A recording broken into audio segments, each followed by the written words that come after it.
ನಮಸ್ಕಾರ. ಕನ್ನಡದ ವಾಹಿನಿ ವಿಸ್ಮಯವಾಣಿ ಯೂಟ್ಯೂಬ್ ಚಾನೆಲ್ಗೆ ತಮ್ಮೆಲ್ಲರಿಗೂ ಸ್ವಾಗತ. ವರದಿ ಓದುತ್ತ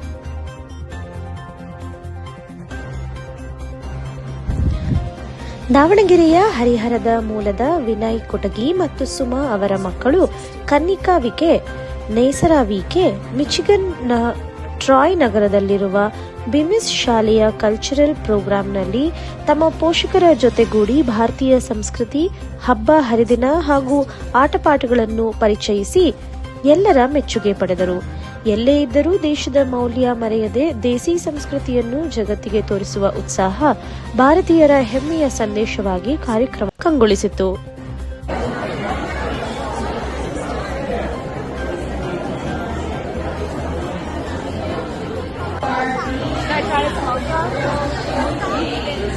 ಮಲೇಬೆನ್ನೂರು ಪಟ್ಟಣದ ಬಸವ ಮಂಟಪದಲ್ಲಿ ಬಸವಲಿಂಗ ಸ್ವಾಮೀಜಿ ಸಾನ್ನಿಧ್ಯದಲ್ಲಿ ರಾಷ್ಟ್ರೀಯ ಬಸವದಳ ಸಮಾಲೋಚನಾ ಸಭೆ ಜರುಗಿತು. ಸ್ವಾಮೀಜಿ ಬಸವ ತತ್ವ, ಶರಣರ ವಚನಗಳನ್ನು ಅರಿತು ನಿಜಲಿಂಗಾಯತರಾಗಬೇಕು ಎಂದು ಕರೆ ನೀಡಿದರು. ಜಿಲ್ಲೆಯ ಹಲವಾರು ಮುಖಂಡರು ಭಾಗವಹಿಸಿ ಯುವ ಪೀಳಿಗೆಗೆ ಬಸವ ತತ್ವ ತಲುಪಿಸುವ ಸಂಕಲ್ಪ ವ್ಯಕ್ತಪಡಿಸಿದರು.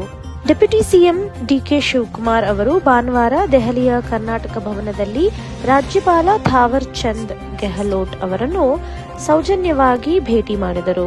ಈ ಭೇಟಿಯಲ್ಲಿ ರಾಜ್ಯದ ಅಭಿವೃದ್ಧಿ ವಿಚಾರಗಳು ಚರ್ಚೆಯಾಗಿರುವ ಮಾಹಿತಿ ಲಭ್ಯವಾಗಿದೆ.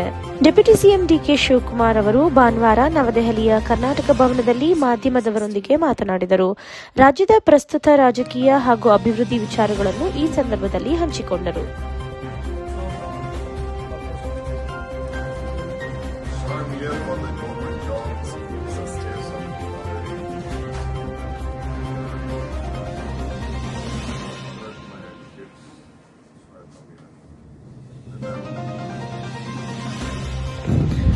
ಭಾನುವಾರ ಮಾಧ್ಯಮಗಳೊಂದಿಗೆ ಮಾತನಾಡಿದ ಡಿಕೆ ಶಿವಕುಮಾರ್, ಒಕ್ಕಲಿಗ ಸಮಾಜದ ಅಭಿಪ್ರಾಯದ ಬಗ್ಗೆ ನಾನು ಮಾತನಾಡುವುದಿಲ್ಲ, ಅದು ಅವರ ಅಭಿಪ್ರಾಯ ಎಂದು ಸ್ಪಷ್ಟಪಡಿಸಿದರು.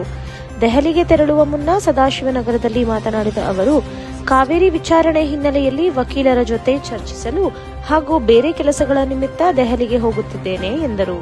ಮಜೇಥಿಯಾ ಫೌಂಡೇಶನ್ ವತಿಯಿಂದ ವಿಶೇಷ ಚೇತನರಿಗೆ ಕೃತಕ ಕೈಕಾಲು ಜೋಡಣಾ ಶಿಬಿರ ಆಯೋಜಿಸಲಾಗಿತ್ತು. ಈ ಶಿಬಿರದಲ್ಲಿ ಅನೇಕರು ಪ್ರಯೋಜನ ಪಡೆದುಕೊಂಡರು ಎಂದು ತಿಳಿದುಬಂದಿದೆ. ಈ ದಿನ ಭಾನುವಾರದ ಮಹಾಲಯ ಅಮಾವಾಸ್ಯೆ ಪ್ರಯುಕ್ತ ಮೈಸೂರು ಚಾಮುಂಡಿ ಬೆಟ್ಟದಲ್ಲಿ ತಾಯಿ ಚಾಮುಂಡೇಶ್ವರಿ ಅಮ್ಮನ ಉತ್ಸವ ಮೂರ್ತಿಗೆ ವಿಶೇಷ ಅಲಂಕಾರ ನೆರವೇರಿಸಲಾಯಿತು. ಭಕ್ತರು ದೊಡ್ಡ ಸಂಖ್ಯೆಯಲ್ಲಿ ಹಾಜರಾಗಿ ದೇವಿಯ ದರ್ಶನ ಪಡೆದು ಧನ್ಯತೆ ಹೊಂದಿದರು. ಗಣೇಶ ವಿಸರ್ಜನಾ ಮೆರವಣಿಗೆಯಲ್ಲಿ ಮಾಜಿ ಸಚಿವ ಎಂಪಿ ರೇಣುಕಾಚಾರ್ಯ ತಮಟೆ ಬಾರಿಸುವ ಮೂಲಕ ಎಲ್ಲರ ಗಮನ ಸೆಳೆದರು. ನೂರಾರು ಹಿಂದೂ ಕಾರ್ಯಕರ್ತರ ಸಮ್ಮುಖದಲ್ಲಿ ನಡೆದ ಮೆರವಣಿಗೆಯಲ್ಲಿ ಯುವಕರ ಒತ್ತಾಯಕ್ಕೆ ಸ್ಪಂದಿಸಿ ಅವರು ಭಾಗವಹಿಸಿ ಗಣೇಶನಿಗೆ ಪೂಜೆ ಸಲ್ಲಿಸಿದರು. ವಿಧಾನಸಭೆ ಪ್ರತಿಪಕ್ಷದ ನಾಯಕ ಆರ್ ಅಶೋಕ್ ಅವರು ಇಂದು ಮಧ್ಯಾಹ್ನ ಸುದ್ದಿಗೋಷ್ಠಿಯಲ್ಲಿ ಮಾತನಾಡಿ, ರಾಜ್ಯ ಸರ್ಕಾರ ಕೈಗೊಂಡಿರುವ ಶೈಕ್ಷಣಿಕ, ಆರ್ಥಿಕ, ಸಾಮಾಜಿಕ ಸಮೀಕ್ಷೆ ಕುರಿತು ತಮ್ಮ ಅಭಿಪ್ರಾಯ ಹಂಚಿಕೊಂಡರು. ದಾವಣಗೆರೆಯ ಹಿಂದೂ ಮಹಾಗಣಪತಿ ಶೋಭಾಯಾತ್ರೆ ವೇಳೆ ಯುವಕರು ಡಿಜೆ ಬೇಕು ಎಂದು ಘೋಷಣೆ ಕೂಗಿದರು. ಜಿಲ್ಲಾಡಳಿತ ಡಿಜೆ ಅನುಮತಿ ನೀಡಿದ ಹಿನ್ನೆಲೆ ಯುವಕರಿಂದ ಆಕ್ರೋಶ ವ್ಯಕ್ತವಾಯಿತು. ಚಿತ್ರದುರ್ಗದಲ್ಲಿ ಡಿಜೆ ಅನುಮತಿ ಇದ್ದು ದಾವಣಗೆರೆಯಲ್ಲಿ ಇಲ್ಲದಿರುವುದಕ್ಕೆ ಕಾಂಗ್ರೆಸ್ ಸರ್ಕಾರದ ವಿರುದ್ಧ ಯುವಕರು ಧಿಕ್ಕಾರ ಕೂಗಿದರು.